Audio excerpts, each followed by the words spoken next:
Thanks for joining Let It Fly Disc Golf, and in this video we're going to play a 9-hole round only with mids. Stay tuned.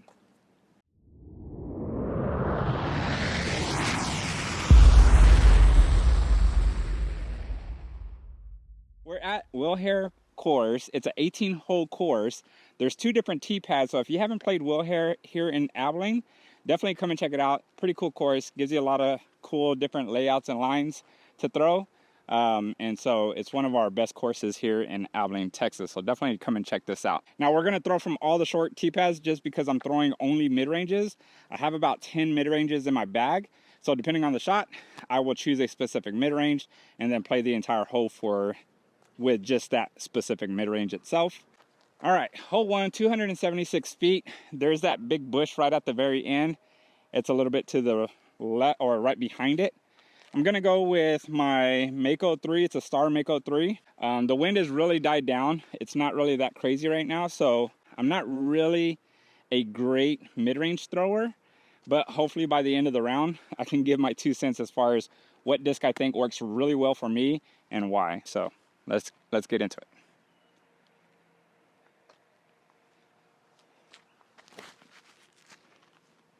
First throw off the tee. We're not gonna throw multiples. All right, so we got out here pretty decent. Mako 3. The wind was kind of pushing right to left, and in this case, it didn't carry it where I want it to. If I'm in range of putting distance, and this really just comes down to me, that I'm gonna be putting versus just throwing into the circle and then putting from there. So let's try to give this a bid.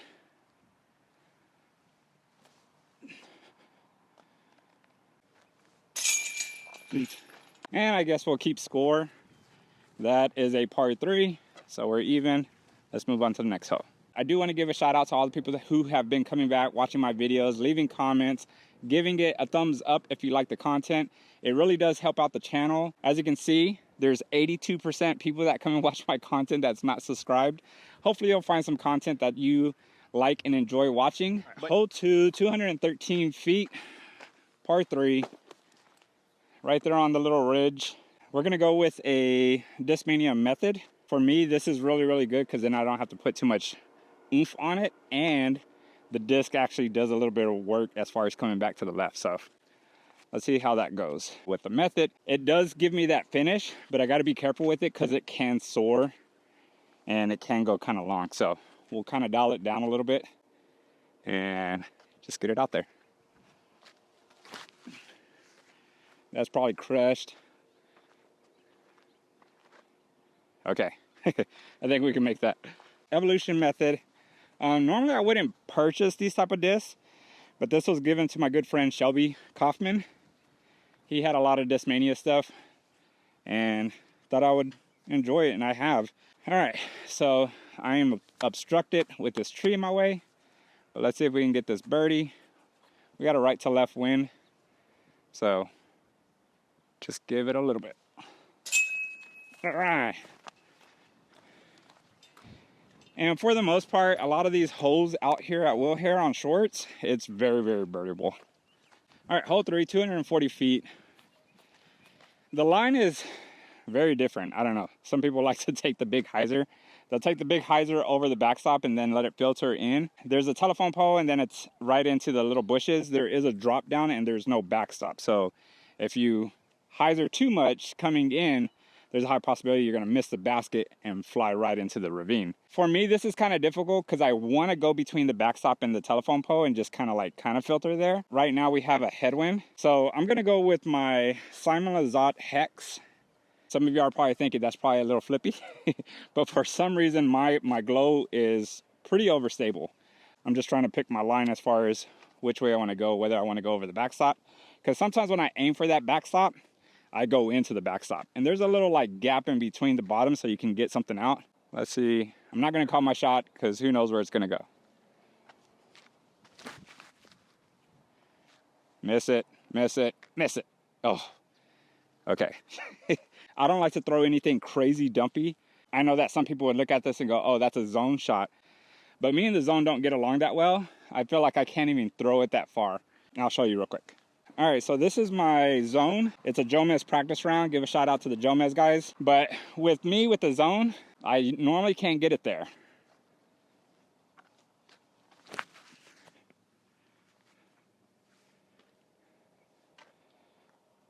It got through the bottom.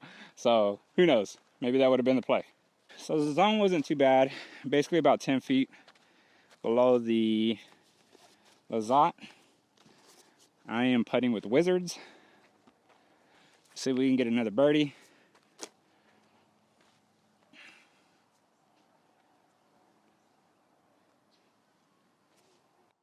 Bruh. You freaking punk. I don't know about you, but that's usually the worst miss. Knowing you're in birdie range and you feel just too confident to the point where you start hitting the basket. All right, let's move on to hole 4. This one, you're in for a treat. I also forgot to mention that we do have t-shirts still. I do want to say thank you to everybody who has already purchased one. You definitely help support out the channel. I don't make any money doing any of these videos, so the way you can support the channel is go out there, check out the merch, and get one for yourself. Here's a photo that the guy who won the 500 subscribers sent to me. He's rocking our merch, and so is his son. All right, hole 4, par 3, 176 feet. There's not 2 tee pads out here, it's just one. We have a triple Mando, and everything's tight all the way down. You can see the basket all the way down to the very end. The thing about the shot is that if you pure everything and miss everything, most of the time you're gonna go long. So even if you do miss everything, it doesn't guarantee a birdie. For the most part, the way I usually play this is if I can leave this hole with a par 3, then that's fantastic. Because you can literally take 5, 6, I've even taken 7 on these holes, hit first available, end up in the trees, think you can get further down, end up on the other side. So I am going to throw my Champion Rock 3. This one's a little beat up. I'll tell you the truth, I haven't thrown my rocks in a really long time. The only reason for it is because I throw MD3s for most of my mid shots. And so Rock 3, I've already threw my Mako, and this is probably my Mako shot, but because of the fact that I already used the Mako, we're gonna use a Rock 3, and hopefully I can pierce the gap and just get us down there so that this way we can either lay up or get that birdie. And that's what you're left with. All right, let's move on. So we're not in putting range, which is totally fine. I'll go ahead and put down my Discraft Mini, and we'll probably do a patent pending.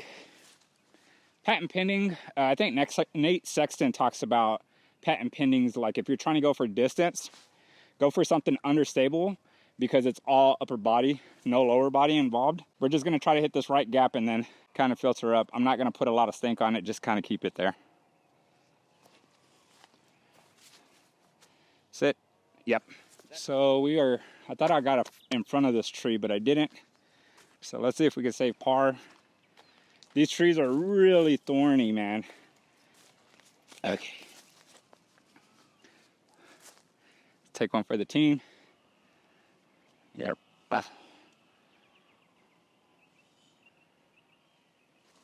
Oh. And that's a 4. Should put us at even. Let's move on to hole 5. Hole 5, 270 feet. Right through the gap. You can go something big over the trees and then just let it filter, pitch up and take a par. I'm gonna try to hit the gap. Sometimes you want to pull it, you might pull it over to the right, hit it, and then go further up. But let me know if I'm crazy. This is a EMAC Truth Page Pierce.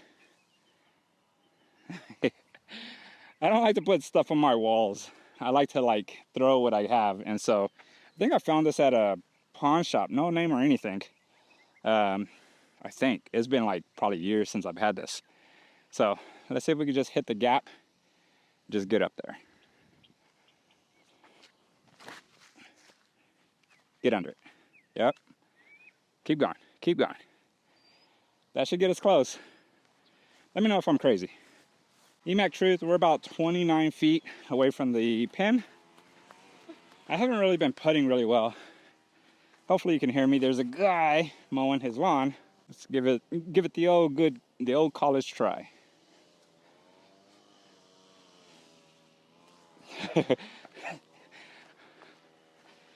So, This is why you got to do your putting routines and putt on a daily basis.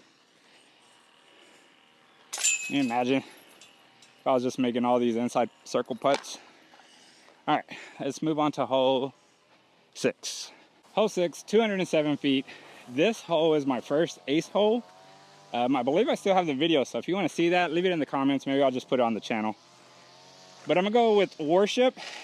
It came from the Trilogy Challenge, the Matt Oram edition. These suckers can get up and go, so just want to be a little cautious with that. Maybe a little flip.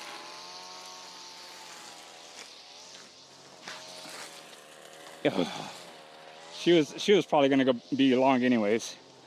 All right, let's see if we can get up and down. We'll put the mini down and throw from here.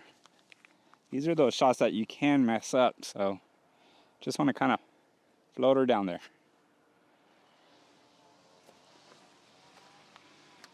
Now sit. Okay, let's see if my putting can come in clutch. Let me know if these putts look really far away or if they look pretty close. You know, when you watch tournament editions or just the tournaments itself, you're like, man, that looks far, and then you count off their steps and you're like, oh, they're 18 feet, like. That's a birdie. All right, one down. Let's move on to hole 7.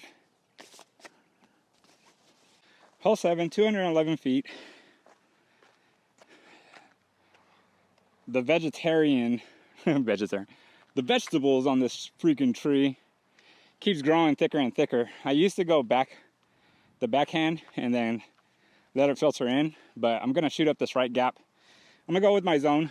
I haven't thrown it. I threw it on hole 3 as just to show you, but I'm gonna throw my zone and see if we can get down there.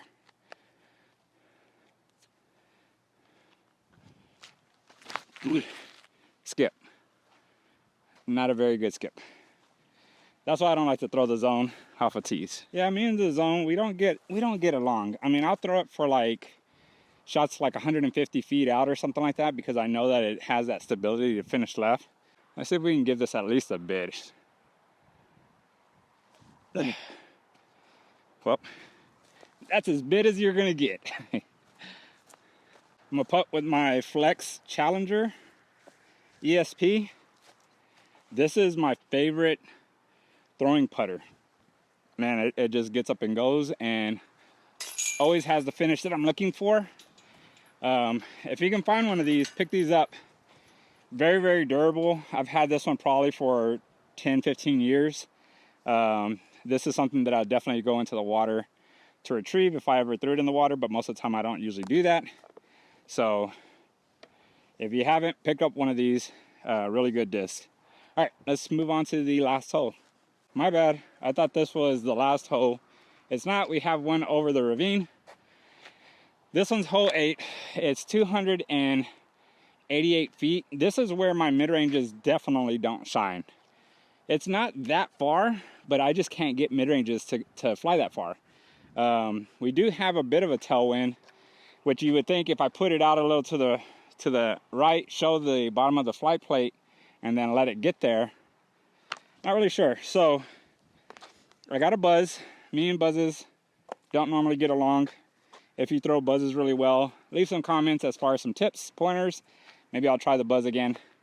But I have this one. It's a Team Getaway Disc Sport Breaking Ace disc, signed by Woody Haas, 103944. It's 174 grams, no name. Me and my brother found this on a course. If you know what disc this is, let me know in the comments. We looked it up. We couldn't figure it out. We think we know what it is, but in this case, maybe you have one in your collection and you can tell me what it is. So let's see how this flies. I like this one because it does have a shallow rim, so it makes me feel like I'm throwing a driver. And it feels like if kind of like a putter where a putter's slow, this is a little bit faster, so maybe it might get me there. So let's just try to focus on the technique and get the disc down there.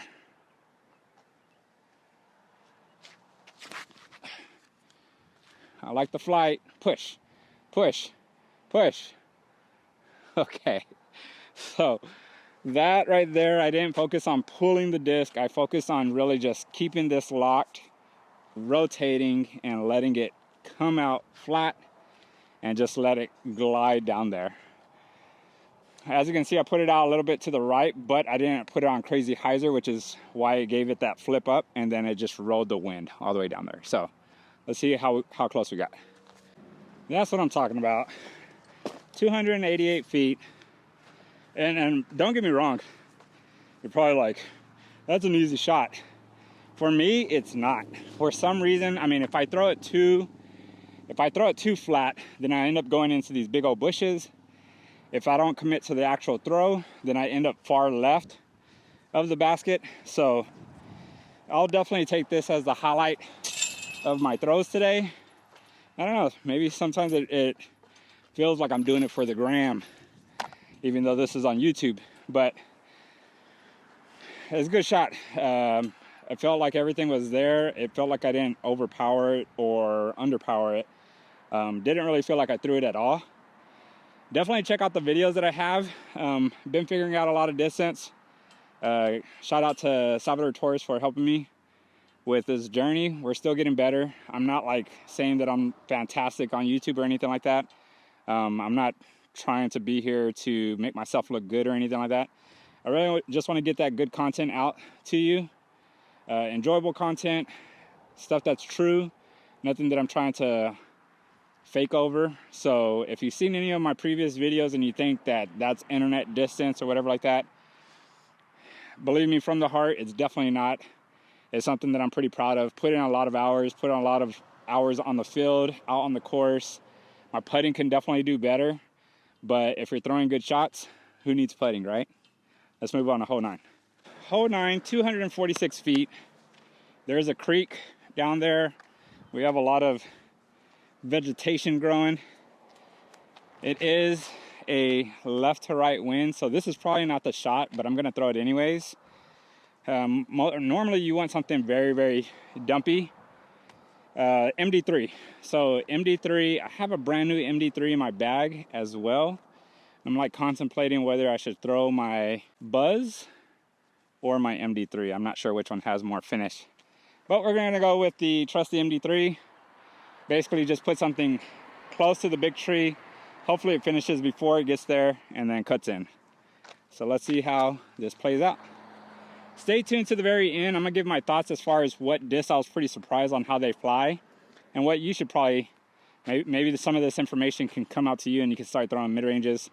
But in this case, I still power grip my mid-ranges and still follow through like everything else. So I kind of throw them like drivers. All right, let's see if we can get there.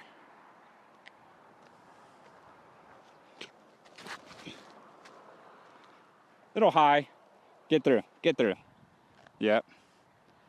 All right, we're in putting range. Maybe take a par. Okay, I definitely left myself a tester.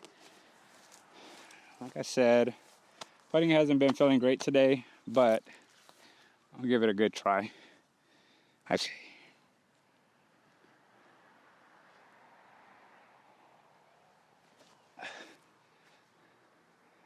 Yep. Gave it the height, not the distance. Give you that clean throw and those obscene putting woes. All right, so that's gonna be it for this video. Let's go to hole 1 and I'll give my thoughts as far as what I thought about playing a 9-hole round, just mid-ranges. Okay, so what are my thoughts as far as throwing mids? I think it's a good technique. You do have to adjust your throw just a little bit. And depending on how slow they are, they can still reach a lot of these holes. A lot of these holes ranges anywhere from 200 to 288 feet. What I learned is I should be bagging this disc. I should definitely be bagging this. This definitely gives me that fast speed and it's easy to throw. It's not like some of the other mid-ranges that are a little bit too dumpy. I feel like this can definitely hold up. I haven't thrown it into a specific headwind. Right now it's probably maybe about 10, 12 mile an hour gust. But this one definitely surprised me. A zone still flies like a zone for me. That's just the way things are. The hex, I haven't been able to throw the hex, and maybe just because of the fact that it's a glow plastic, it doesn't fly the way I like it. I know a lot of people do bag a hex, but for me, I don't really, I've thrown it a couple times. I've wondered if I should just like hang it up on my wall or whatever, but it's a pretty good disc. I want to see what it feels like in a different plastic and see what kind of other flights I can get out of it. The other thing is I didn't throw my Buzz. I also have a Discmania Taylor. Shout out to Shelby Kaufman for giving me this one as well. I don't think I've ever actually thrown this, or if I did, I didn't really care too much for it just because it's, you know, it's a 4401 for my speed. I just kind of like the way the disc feels in my hand, and I think that's what's really important when it comes to the disc that you're choosing. What feels comfortable in your hand? One day my brother threw a Samurai MD3 and he threw it so far. At the time, I don't think I could even get my drivers to go as far as what Salvador was throwing. Give a shout out to Seth Gibson for hooking me and Salvador up for some MD3s. I have this one in my bag. I also have a brand new MD3 as well. Never threw this. I'm not really sure if I want to put this in the 1,000 subscriber giveaway, or if I want to put this Paul Macbeth 6-time world champion Discraft ESP Buzz. But what's really important about this one, if you can see that stamp, it is a Emily Weatherman stamp. I've probably thrown this disc like once, but I wanted the 1,000 subscriber giveaway to be something special. So I might put this. Let me know in the comments whether you would rather have an MD3 or a special Discraft Emily Weatherman. Right now she's not sponsored, so this makes this thing is going to be very, very important unless you get sponsored by Discraft. But until then, this is what's going to go in our 1,000 subscriber giveaway, or this one. Let me know. We also have a couple other discs that we'll be throwing in there as well, and we'll announce those later. But other than that, that's going to be it for this video. If you like this content, give it a thumbs up, give it a like, give it a subscribe. Let me know in the comments what you thought, maybe what disc I should have thrown off of what T-pads. I shot 2 down through 9, not too bad. Definitely could have got like 4 or 5 down. Putting wasn't on today. Definitely need to get into the backyard and hook that up. Other than that, that's going to be it for this video. Stay tuned. I do have some great content coming out pretty soon. Other than that, keep up the good work. Get out in the field. Let it fly. Peace.